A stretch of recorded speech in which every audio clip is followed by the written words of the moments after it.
Hello, and welcome to the most honest and secure mental health podcast, brought to you in collaboration with the Talley App. Launching in October, Talley's purpose-built platform will facilitate daily anonymous group and peer-to-peer conversations. In the meantime, the TalleyTalk Podcast will serve as a taster for what's to come.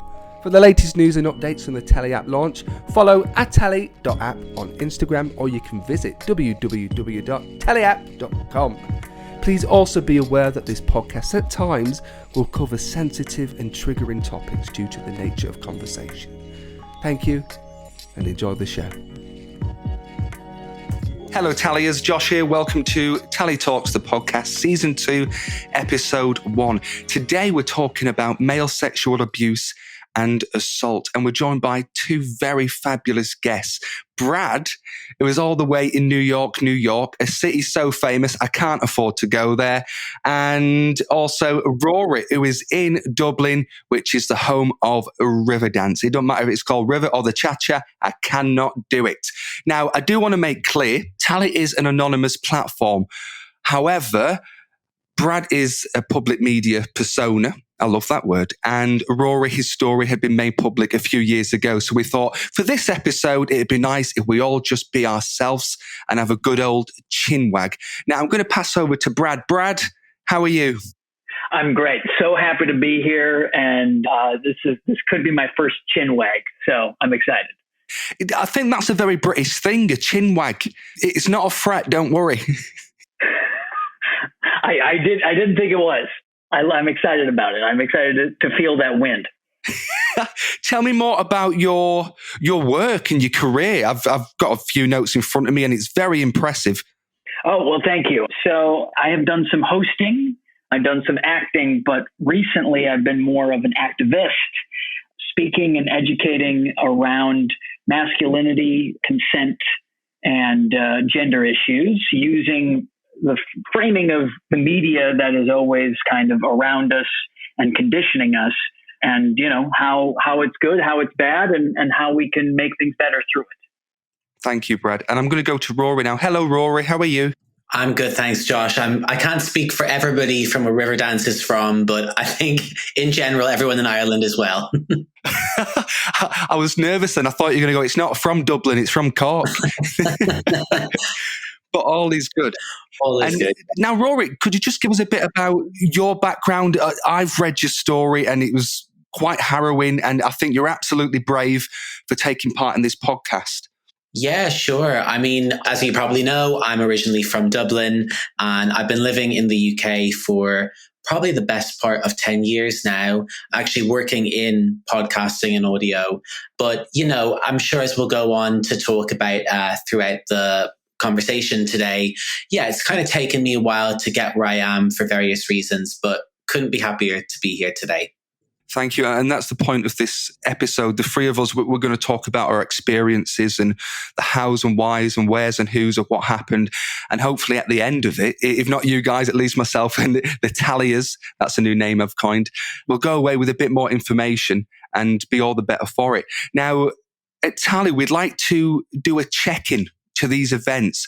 So a check-in is basically a 1 or 2 word response, just kind of detailing how you're feeling in this moment. And at the end, we like things to come full circle. We'll ask you another check-in or a check-out and see if you're feeling any better. So we'll start with Brad. How are you feeling, Brad? I am feeling hopeful, and I'm feeling, hopeful and excited because, you know, these types of conversations don't always happen so much between men.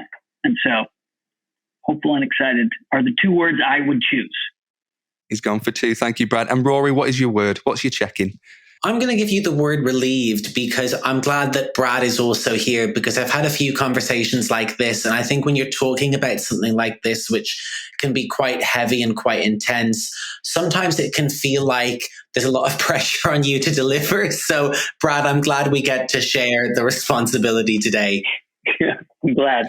And my word is lucky. I'm going to go for lucky that the 2 of you have joined me to talk about something that needs to be talked about, but is very rarely talked about. I have 4 brothers and we don't talk about this. It's mainly just sport and how quickly you can down a pint. So just to have my acting brothers, that's what you are tonight. I just feel so, so lucky. And hopefully we can deep dive into tonight's topic and excavate some very, very interesting and important takeaways. I'd like to know more about your background, though, Brad, specifically how you got into this line of work and how did it happen and basically why. The most important question, I think, is why. Any person I disagree with, any circumstance that confuses me, why is always the first place where I go. For me, why I'm working in this area is a kind of confluence of a few different things. One of them being that I have kind of discovered that my love of hosting and communicating and broadcasting my past probably 12, 13 years is, it's something I've honed in. It's a gift of mine. And then recently I wanted to find a way to use that in a way that was more of service, more helpful than just doing comedy or talking about nerd stuff, which was a lot of my career. And when I really sat down and thought about it, these issues of sexual assault and consent and masculinity have kind of been a big part of my life. And I have had friends who have taken things too far publicly, and I have done my fair share of toxically masculine, if you want to use that term, things in my life. And I wanted to be a real part of that change and read some books about it, particular one called Boys and Sex by Peggy Orenstein. And, the solution at the end of all of these books is to be an active participant and speak out. It's kind of what's happening with racism right now. It's not enough to just be not racist. To actually enact change, to be helpful, you have to be anti-racist, actively anti-racist. And that is, speaking out against racism instead of just passively not being racist. So that's how I feel about sexual assault, rape, and some of these other issues in that sphere. It's so tough, though. I'm not sure if American society is different to the British society, but I myself have been through a sexual assault, and for reasons I still ask myself to this day, why didn't I speak out about it? Why didn't I search for help? I always ask myself, why did it happen? I mean, I was in a relationship and that's the person who did it. And that's affected my approach to relationships since. Thankfully, we're not together anymore. I beat myself up. I think that's a common thing as well. We beat ourselves up and torment ourselves instead of looking for help. Now, Brad, if I knew you existed only, 9 or 10 months ago, you would have been an absolute gem to speak to. Rory, if you feel comfortable enough, I would like to know more about your background and how you came to be part of this podcast. I know you're going to be such an amazing person to speak to with lots of advice. If you do feel comfortable enough, then please walk us through what happened and how the hell you dealt with it. Sure. So I think my story actually begins where I grew up in Dublin and sort of my experience in school and those early formative years. Speaking purely for myself, I feel like at that moment in time, sex education in schools was a bit of a joke, to be honest. I obviously went to school in Ireland and that's my only experience of sex ed, but there was never really anything that we were taught on same-sex relationships, bar maybe a 10-minute segment, and that's me being generous, in a video we were once shown. And I remember that video, I'm laughing, but it's also not funny. It did show a couple at a party, a straight couple going up to a bedroom, and this sort of way of presenting consent was, what happens next, you decide. And that was the end of the video. And that was all the education we got on consent. Wow. So, following that, it's not funny, but it also kind of is, just in how unbelievably poor that education was. And then, I then moved to the UK for university. So I went straight to London and, don't get me wrong, I had some great times there. I've had some of the best nights of my life in London. But I think at that initial period of my life when I was new to a really big city and, was kind of trying to find my way in the world. Now looking back, I realized I was definitely still carrying a lot of gay shame that I didn't really know how to deal with. And I was searching for validation in all the wrong places. And I think on top of all of that, it took me a while to find my feet in London, to find really good friends. And the people who I was hanging out with around that time, they definitely didn't have my best interests at heart. Now, I am Irish. I do love a drink. I do love going out. That's never going to change. But I was sort of socializing with people who, that really was their raison d'etre, and it was just what they lived for, essentially. So I was getting mixed up with the wrong crowd. And at the same time, I was also in what I would say was a very toxic, codependent relationship. And when that ended, I didn't have the tools to process that or deal with it in any way, shape, or form. And so I then used Grindr, and I'm not here to shame anybody who uses any dating app. I think if that works for you, that's great. But at the time, I was using the apps in a very problematic way, and I really was using them literally to find validation. And so then, in one particular low moment, I got invited to an older guy's flat on the other side of London from where I was living at the time. And essentially, that is where I was assaulted. His intentions were very bad. And, this was not made clear to me in our brief online conversation. But when your mental health is that low, and when you are young and vulnerable, and you are looking for that validation, and it's kind of being presented to you on this somewhat glossy, shiny app that's almost like a catalogue of gay men, it's hard to say no. Wow. I've used Grindr. I've definitely used it. And I think the word I'm going to take away from that is validation. Whether I'm horny or not, whether I'm insecure or not, I don't know. I'm drawn to the orange, shiny app. And people are all smiling and they present themselves in the best way. And you just start chatting because it gets those endorphins coming. Do you know, like a comment or a love on Facebook or something? And you think, wow, I'm popular. Someone likes me and they're complimenting me. They're not saying anything negative about me. And then that kind of hooks you in then and you become open to something much darker. Now, obviously, Grindr's not solely a dangerous app or used in an abusive way. But the majority of people, I know a couple of friends who have met the partners through Grindr. Salford, not far from my hometown of Manchester. It was a couple of years ago now, and young men were meeting other guys off Grindr, but there were straight men with knives and other types of weapons, and a couple of people died. Many others were attacked and seriously hurt. And it started off with, the best of intentions. I'm going to meet someone, and you tell your mates, yeah, it's great. But then, wow, it turns into a horror film and there's no way they can predict what happens. And I think it's just the care you need to approach these types of apps with. So having certain types of questions you ask or, looking for triggers. So I think that's an education that would be nice to have. I haven't used it in a while. Rory, do you still use the app? And I'm sorry if that's quite a rude question after what you've been through, but do you still use the app or used it since? How dare you, Josh? I'm leaving the call. No. Sorry.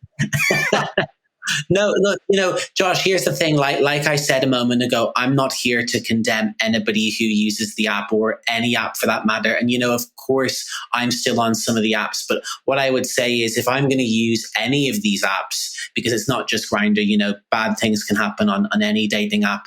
I definitely use them in a very different way than I did back when my assault happened. And I think that, one prime example of where things can go wrong is the case of Stephen Port. For anybody who doesn't know, he was a serial killer who, I think in 2016, killed 4 young gay men in East London, all under the age of 25. He's now serving a life sentence in the UK.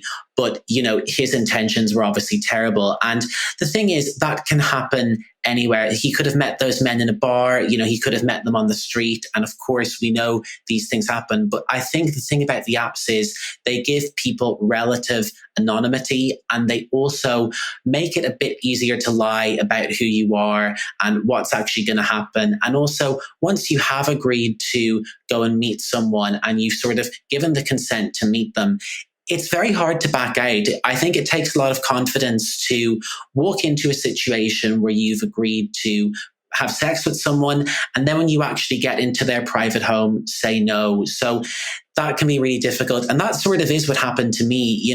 Stephen Port was drugging his victims, as well as obviously eventually killing them and also sexually assaulting them. And, in my case, I fell victim to an epidemic that is sweeping the gay community, unfortunately, which is the chemsex epidemic. So my attacker, in my opinion, was definitely an addict, was definitely using a lot of drugs. And when I got to his property, it was made very clear to me very early on that turning down the drugs that I was offered was not an option. I'm not going to go into extreme detail on that one, but let's just say when I tried not to take them, that was not really going to go down well. And it was one of those fight or flight moments where I kind of thought, is it worth me not taking these drugs, trying to get out of this house and something really bad happening? Or do I go into essentially survival mode and kind of go through with what's about to be laid down? And one thing I also didn't know at that moment in time was that when you are drunk or high, you cannot consent. I mean, that's something I never learned in school. And it's something that, I only came to learn many years after my attack.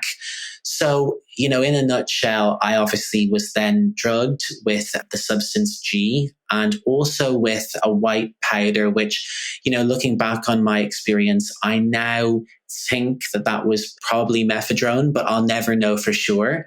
And then a lot of non-consensual sex acts happened. Following that, I quote unquote fell asleep. But as anybody who's read up on the drug G will know, that essentially is the date rape drug, and it can put you under, meaning that I was pretty much passed out when a second individual arrived, and he then proceeded to try and sexually assault me as well. At that point, I kind of woke up, and I don't want to use the phrase snapped out of it, but for lack of a better phrase, that's what happened. And I got up and got dressed and left. And as you can imagine, when something like that's happened to you, it's very difficult in that moment to process what has actually happened. And so I kind of put it in a box and didn't really deal with it for about 5 years. I know I've never been her biggest fan, but Lady Gaga was on Stephen Colbert a while ago, and she did say a really great thing about trauma and about how the brain deals with trauma and how it processes it. She really explained that when you have been violated like that, your brain, in order to survive that pain, can often put it in a box and teach you not to deal with it. And that's kind of what happened to me. And the final thing I'll say in all of that is, in terms of safety on the apps and guidelines, etc. I mean, I know that Grindr and other apps have safety guidelines, but look, between the three of us, we can't think of any examples of the apps really flagging what you should and shouldn't do. And that says it all. At the end of the day, these apps are a business. They're here to make money, and they don't really care about our safety and welfare. That might seem like a somewhat of a blasphemous statement, but I'm willing to die on that cross. I don't think the apps are doing enough, and I don't think that they're overly bothered, in my humble opinion, under the First Amendment and the umbrella of free speech, about our welfare at all. Wow, that was fantastic. Thanks so much for sharing that, Rory. Something that stuck with me was what Rory said about the epidemic of drugs. Now, it's almost like an underworld or like a shadowy culture. And I think really more gay men than are willing to admit it openly do very dangerous drugs. I'll tell you a story. Now, I wasn't going to tell this, but I'll tell it because I think it's important. I used to work in TV, years ago, just for a shopping channel, not ITV or BBC. And it was an incredible job. And I won't give any names away. And there was a very charismatic presenter who became a friend. Absolutely love him. He invited me to a party, and it was full of very well-known gay men. And as soon as kind of midnight struck and most of the guests had left, mainly the women, it kind of switched. Have you ever seen Coraline, where she is with a family, everything's kind of happy, then she goes into that dark world? It kind of happened like at the switch of a button. And then trays and trays of drugs were pulled out from God knows where. And then it just took a very, very ominous turn. But because I didn't know everybody there, but the majority were people I knew and trusted, you do partake in a very innocent fashion. And once you take X, Y, and Z drug, it makes you feel a certain way and your decision making's quite distorted. It all depends on what drug you're taking. And then you do find yourself kind of witnessing an out-of-body experience. You're doing stuff, you're participating, you're doing these sexual things and other people are joining in, but it's almost like you're stood next to the action, watching yourself, almost asking, what's happening? Why is it happening? Why can't I stop it? It's a very, very strange feeling. And I've been in scenarios like that quite a lot over the years. I've kind of stayed away recently. I'm more mature and I know what to look for, and I hang around different types of people. But the point I'm going to come back to as well is it was very well-known celebrity, and it was almost like they got home from work and opened up a bottle of wine. It was just so normal. And it was a weeknight as well, actually. It was just so normal and everyone was just kind of expecting it. I'm never, ever, ever going to name names. At the time, I was only in my early 20s. This was a few years ago. So you don't really question it until later when you experience something that does kind of turn to shit. Sorry if I swore, you can bleep that. And then you realize, wow, I was in a very, very dangerous predicament and I shouldn't have been in that situation. And how do I stop myself from being in that situation again? Because, okay, we had a bit of fun and it wasn't so uncomfortable, but I've realized probably 60 or 70% of the time it's not fun and it's actually quite dangerous. Now, either of you can add anything to that if you have anything to say, or just let me know and we can move on if not. Yeah, Josh, I was going to say I'm very disappointed you're not naming the names because I'm all about spilling that tea, but we'll leave that for another time. I think when it comes to that story, I'm actually not surprised by that whatsoever, because whether you're talking about, male celebrities in a luxury flat in Canary Wharf or a group of young gay lads who were out on a night out in central London, you really don't have to scratch the surface very far to find somebody who's either carrying gay shame or is very lonely or both. And when you have that marriage of those two factors, drugs being so readily available in the gay scene, and as you said, so normalized, it's just kind of a recipe for disaster. And I think it somewhat explains why we are facing this chemsex epidemic. I mean, it breaks my heart to think of a young gay kid who's, literally a kid, maybe 18 years old and fresh out to London because he's maybe moved there for university, or he's moved there because he's been kicked out of the family home because of his sexuality, or he's moved there to get away from a situation where he feels oppressed. And one of the first things he might do is download one of the apps, and almost instantly he's going to be introduced to this world of sex, validation, and drugs. It was strange. I'll expand on it just a little bit. I should write a tell-all book, really. Oh, please do. It had to be like several volumes. So these older gay men, very well known. Now, I realized every 30, 40 minutes or so, I barely remember, but about that time, a new, very, very handsome young man would come in, probably, early 20s, if not younger. And I probably met 10 to 15 different guys over the course of the night. Now, they had no interest in who these men were. I don't think they knew him. But the calling card, going back to the drugs, was, oh, I've got this, I've got some G, I've got some methadone. And as soon as you say that to young kids who are strapped to cash, wow, all of a sudden you're Mr. Popular. Like, you're getting all this attention. And then once you've dosed them up, I'm not forcing them to take it. It wasn't like that. they become a bit more easy, if that's the word. What I found interesting, I shouldn't laugh, this must be a nervous laugh. One of them was a very famous celebrity doctor.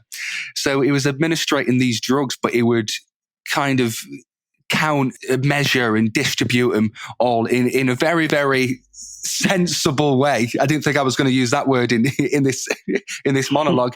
So I think that did put people at ease, it put me at ease. Whether that was right or wrong, because it was someone who was in a position of power, and he obviously looked like he knew what he was doing, and there was a lot of trust there. But I mean, come on, he could have injected us with moonshine, and we would have gone for it. After nights like that, it does affect you mentally. It can't not. You've put substance up your nose and in your mouth and all that kind of stuff. So mentally and physically, the next day, you feel worthless, you feel low, you're depressed, you're having anxiety attacks. And that lasts probably, in my experience, 3 or 4 days. I'd just like to interrupt the show and give our 2 amazing partner podcasts a quick shout out.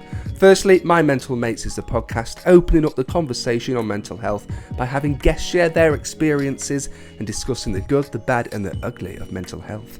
At the end of each episode, each guest gets to choose songs to add to the My Mental Mates Hit the Reset Button music playlist, available on Spotify and Apple Music. Podcast host Anthony started the podcast in line with running the London Marathon this year for Charity Mind. Good boy. So head to your podcast provider and check it out now. Secondly, now in its second season, the Men Talk Health podcast features discussions surrounding things such as men's mental health and what it's like to live with a mental disorder. The conversations are candid and authentic, tackling taboo topics which aren't talked about in the public sphere. Men's Talk's main aim is to encourage men to discuss mental health with their friends, breaking down the stigma that it's weak or not masculine to be vulnerable and open around your mates. To listen to the latest episodes, search Men Talk Health Podcast into all platforms, or you can follow Men Talk Health's host at _Luke Brand on Instagram and use the link in his bio to access the latest episodes. If you want a new mental health podcast to add to your collection, welcome to Men Talk Health. Thank you, and back to the show. Danny, you guys want to add anything? I would just say, I read the book Talking to Strangers by Malcolm Gladwell, highly suggest it. And in it, he really focuses in a portion of the book talking about the myopia that happens when you are drunk. And this happens with other drugs as well. And that is when you do not have foresight into the future. You are not thinking about the reactions, about the consequences of your current state and your actions right now. And so that's why we do crazy things when we're drunk. And that's why we don't always, we have a lot of regrets with the physical hangover. There's that emotional hangover. And that's why so many assaults and rapes happen around alcohol. And it's not because drinking is such a big part of all of our lives. I mean, Rory, you're Irish. I'm Irish. I went to college to have that, crazy frat guy experience. And I did. But the thing about it is that's a very kind of straight male centered view of what college can be. And it is that kind of hunting ground to like the documentary. And so, yes, club culture, going out, all of this stuff, it's fun.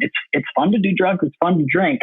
But being aware and maybe even having a plan or having a buddy system with your friends or something where you're kind of looking out for each other in these circumstances where you are myopic because you're making choices that you are going to regret or that you are not able to consent to. I'll also say a great part of making consent culture better is this quote from Esther Perel that I heard after the Harvey Weinstein story broke, was that she is looking forward to a world where we treat sexual assault or sexual menacing like we do drunk drivers, where if we're seeing it and it could be something very small, but someone kind of, bugging a woman or a man and being a little too pushy and you're hearing no. And it seems just, that feeling when it's like, there's something weird going on over here. People aren't comfortable.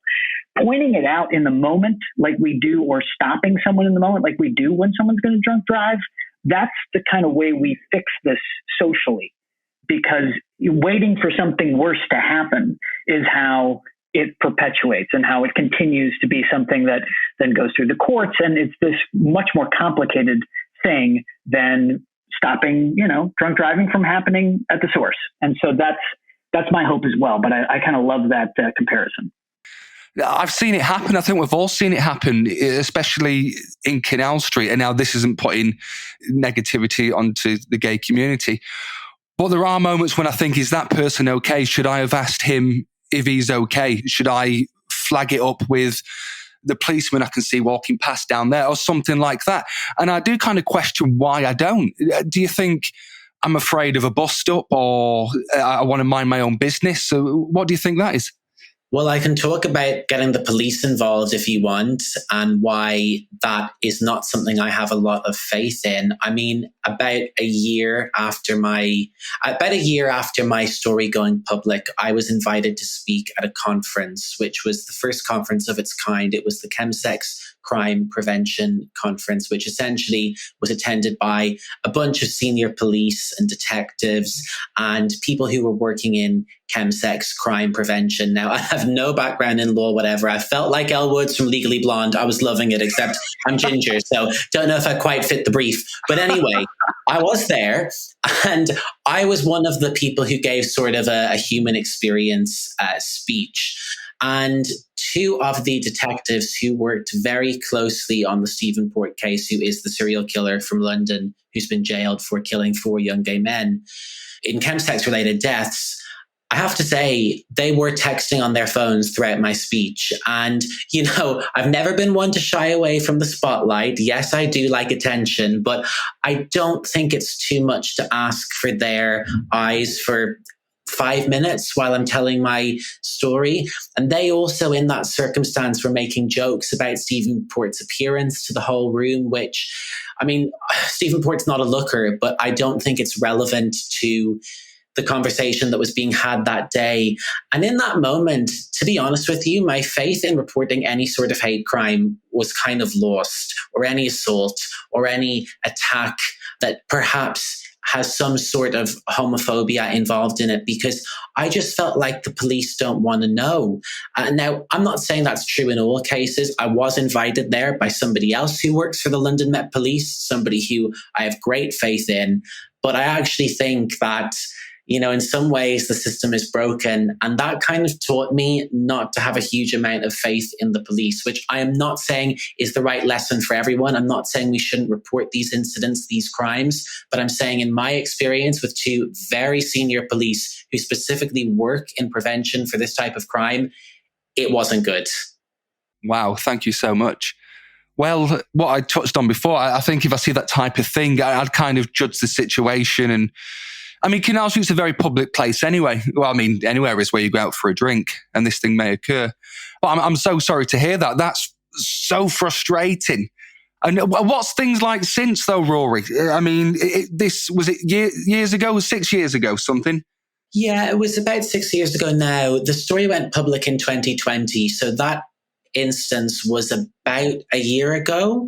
And I think I can't specifically speak on statistics around, people reporting these crimes and the reaction to that. I know there have been a few articles in The Guardian about there being fewer convictions in rape cases than ever, but I don't have all the stats on that. What I do see is definitely a greater public awareness, thanks to some of the media that we've mentioned earlier. And I think, Brad, to your earlier point about I May Destroy You, I definitely never seen in any TV show or film an example of somebody being assaulted through someone he'd met on Grindr. So that was, while harrowing to watch, definitely a really great thing. And I think that when I talk about these things to people now, whether it's friends or on a podcast like this, or just to somebody who's interested, I think the Me Too movement has helped a lot. People do understand a lot more about what this actually is, what assault is, what consent is, what abuse is.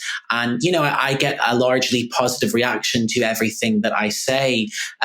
Not everything I say in life, but everything on this subject.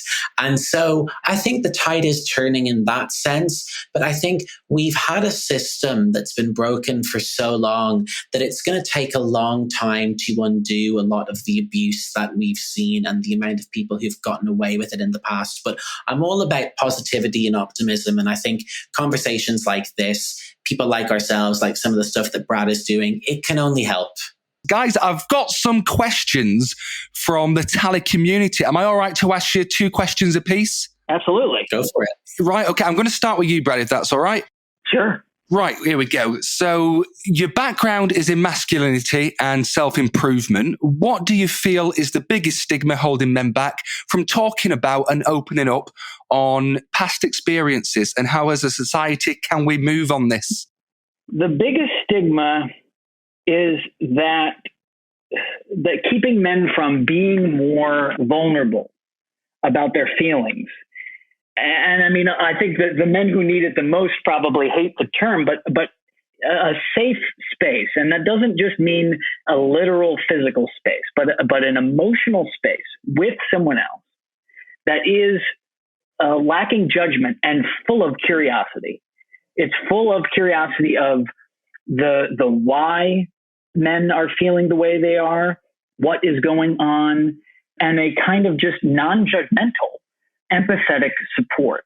And basically what that is therapy. I mean, that's literally what therapy is. And a lot more men would be helped by it, because it's not emasculating and it's not feminizing, which is this thing, the root of so much shame and men not being vulnerable is because they believe it is feminine, and they believe that things that are feminine are bad. And so that's that kind of ingrained belief in the demonization of feminine things. And so that's what's kind of keeping it from progressing. But, I feel like people are making therapy cool. Even The Sopranos made therapy okay for a guy, as masculine as Tony Soprano. So we're getting there, and, it is about curiosity instead of judgment, for sure. That was incredible. Thank you so much, Brad. To Rory, how long did it take you to accept and understand the night of the assault? Is it normal for people to take years to accept experiences like this? I'm glad Brad got that first question. That one was tough. How long did it take me to accept it? Probably about 5 years or so. I mean, I did not realize that what had happened to me was wrong for a very long time. I really thought it was par for the gay course. And it really was the Me Too movement gaining huge momentum and all the media coverage of it that made me really think about my experience in depth. And, I've spoken to many other people who've been through similar experiences to me. And believe me, it takes a long time to process some of this stuff. There's no one size fits all approach to recovering from something like this and how long that might take. It comes in all different shapes and forms. So if you are struggling with something like this and you haven't quite gotten there yet in terms of verbalizing what's happened to you or seeking help for it, there's nothing wrong with that. Go at your own pace. There's no time limit on it whatsoever. So yes, that's completely a normal thing to be feeling. Wow, thank you. Back to Brad. I think you're competing against each other here for the best answer. To Brad, what is the best advice you can give to someone living with and finding it difficult to accept sexual assault? Well, I just want to say too, Rory, I'm very lucky to be on a podcast with you, because you're changing the way I'm looking at some of this stuff as well. But okay, to the answer, can you repeat the question again? I was just thinking about how great Rory's response was. And absolutely, yeah. He said par for the gay course. I'll never forget that. Sorry, Brad. What is the best advice you can give to somebody living with and finding it difficult to accept sexual assault? Well, okay. So while I'm not I'm a mental health professional, I have done a lot of research. I have talked to a lot of people who have had this, varying experiences around assault. I think, of course, the biggest desire for most people is to be loved. And part of that is not feeling like they're alone. And so knowing that they are not alone, knowing that there are so many people out there like Rory who have experienced this, that it's not rare and that it's not something that will destroy your own life for sharing your truth, because that's what it is. We kind of have found ourselves in a society where the straight male dominated kind of hierarchy quiets anything that rattles that dominance. And so the idea of men being violent in a way that we can't see, or being bad in a way that isn't as observable, it happens in secret or in people's homes and rooms, and this is it's hard to prove. All of these things make it difficult for this big truth to be seen. And so people, I just hope that they know that they are not alone, and that it can get better by seeking allies and by seeking people to share it with. And just even, I'm sure, and I'd love to hear Rory's take on this, I'm sure just even sharing it is such a weight off your chest, because it is truth. It's a light inside. It's your story. And the more you don't express your story and your truth, you are bottling things up, and those can cause stress, anxiety, disease, all of that stuff, because you are not being your true self. And so, like Rory said, I think it's on people's own time, but they're not alone. There will be people in your life that rise to meet you where you're at and with what you're going through. And that's what I would say. But I would love to hear Rory's take on that as well. Sure. Josh, can you repeat the question? Sorry. Yeah, and I was going to say to Brad then, he said, he started with, I'm not an expert. He sounds like a guru. I thought he was going to start promoting his book then. No, that was amazing. No, that was fantastic. Not yet. The question again is, what is the best advice you can give to someone living with and finding it difficult to accept sexual assault? I think the best advice I can give is take your time with it. Don't rush it. Don't try and find a way to cope with it that worked for person A and think if that doesn't work, that nothing will work for you. As I said, it's not one size fits all. And so I think, well, therapy might work for someone. It might not work for someone else. You might watch a YouTube video that Brad's made, and that could really inspire you. And that could be what you learn from, is hearing about other people's experiences. And that might be you dealing with it. But what I can say is, I can only speak for myself. And I think Brad asked about this a moment ago. When I did start speaking about it, it really did feel like 200 pounds were taken off my shoulders. And I think you might feel like no one will understand, or you'll be judged, or you'll be misinterpreted. But really, there are so many people out there who have been through the same thing or similar things. We all go through something in life that is difficult or traumatic or hard. We just don't all speak about it. So there will be understanding for you out there. You guys are great. Thank you so much. Final question to Rory, and then we'll do some checkouts and direct the listeners to various different self-help platforms. So Rory, final question. What was the reaction of you going to public with your story? Would you recommend doing this?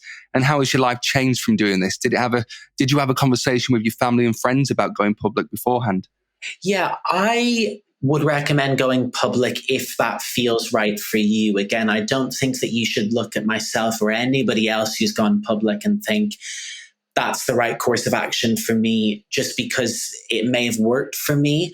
I think that this is a huge topic and it's very difficult for people to deal with sometimes. I actually sat several friends down alone, one-on-one, and didn't tell them in an overly dramatic way. I just said, look, this is what happened to me several years ago, and it's going to be coming out in the public domain relatively soon, because I know that if it happened to somebody that I cared about, I'd want to find out from them as opposed to in an article or on radio or in a podcast. So I tried to do that, and I think it largely was the best course of action for me.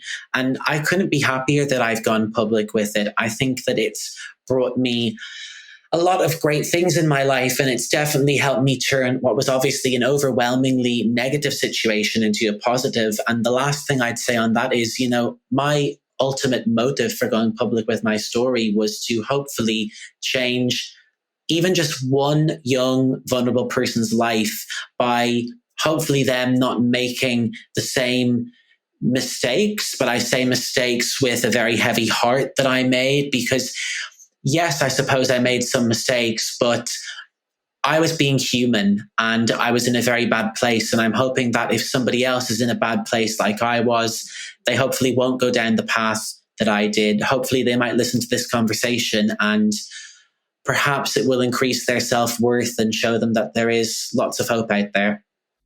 I think you're going to help a lot more than one person, Rory, both of you. I think you're both so incredible. And I'm getting quite unnerved, you see. I think what happens if you two meet and end up in the same room? There'll be a black hole or something. I just think you're both incredible for talking about such a difficult topic. And I've learned so much, and I've kind of delved into a couple of my own stories here, but I only felt comfortable to do that because of the two of you. So personally, I cannot thank you enough. And I do think whoever listens to this are going to get a lot of help, if not help, then a lot of information. And with that information, they can hopefully spread it far and wide, from the skyscrapers of New York to the wheat fields of Dublin. Is the wheat fields in Dublin? I feel like there's not, but I don't want to ruin your metaphor, so let's go with yes. And you've got a new name, by the way. It's Legally Ginger. Oh, perfect. That was a hashtag on one of my Instas, so I'm taking it. I'm owning it all over again. Guys, before we let you go, we're going to do checkout. So we started with a word, how we felt. We're going to end with a word and see if it's any different. Do you feel any better? So I'll start. I feel inspired. That's my word. Incredibly inspired. I feel communal. I feel community around me, which is great. Wow. And I feel heard. I feel very heard. And I think that is something that I want for all survivors, is for them to feel heard as well. Well, you guys are fantastic. Do you want to direct the listeners to your pages, websites? I know this is an anonymous platform, but you guys have given us the authority to get your name out there, plaster it all over the world. So if you want to direct people to your pages or websites or your book, Brad, I know you've got a book coming out, then please do it. I'm going to dedicate it to you because it's not starting today. I want chapter 12. Yes. So I have a YouTube channel called Real Feels, but you can look up Real Feels or Brad Gage on the internet and find my stuff. But yeah, it's a podcast and a video series around all the stuff we're talking about now, but also, Joe Rogan and Mr. Rogers and Tiger King and stuff like that. Wow. Sorry, Rory, I just wanted to get a wow in there. Have you got any pages we can direct people to, Rory? That deserved a wow. Don't worry about it, John. Yeah, so I'm also a podcast host. I've got 2 podcasts at the moment. One is called Queer Ear, which shines a light on LGBTQ issues that don't get enough mainstream media attention. You can find that on all good podcast platforms. And I also have a podcast called Lights, Camera, Melodrama, which highlights the highs and lows of The X Factor, all the great music that came out of the show, but also all the people the show exploited along the way. If you want to catch up with me on Instagram or Twitter, I'm at Mr. Rory Boyle. And I actually had an article published in Newsweek today about surviving hate crime. If you want to have a look for that by the time this podcast is out, have a little scroll. It'll be on my timeline somewhere. Smoother than Lurpak, that. Wow. I'll give that a wow. He's got an auto cue in front of him or someone with cue cards. He's got an apprentice who's moved in with him, I think. We've got some helplines that I want to kind of direct people to as well. There's a few, so please bear with me. We do have the Criminal Injuries Compensation Authority Helpline. That's www.cica.gov.uk. We have the Directory and Book Service, and that's books relating to survivors of abuse available by mail order. Netflix used to do that. They never got them back. It turned out well, though. They didn't need my $9.99 a month. We have the Havens. That's a service for anyone in London who has been raped or sexually assaulted. That's men, women, and children. We have Victims Information Service. That's telephone information lines run by victims. And finally, Victim Support. That's 24/7 support. It operates a support line and live chat service every single day of the year, even St. Paddy's Day. I'm obsessed with Ireland all of a sudden. Sorry, Rory. I'm so sorry. Thank you for listening to the TalleyTalk podcast. Remember to subscribe to our channel and be the first to access our weekly episodes. For the latest news and updates on the Talley App launch, follow @Talley.app on Instagram, or you can visit www.talleyapp.com. Thank you, and see you next time.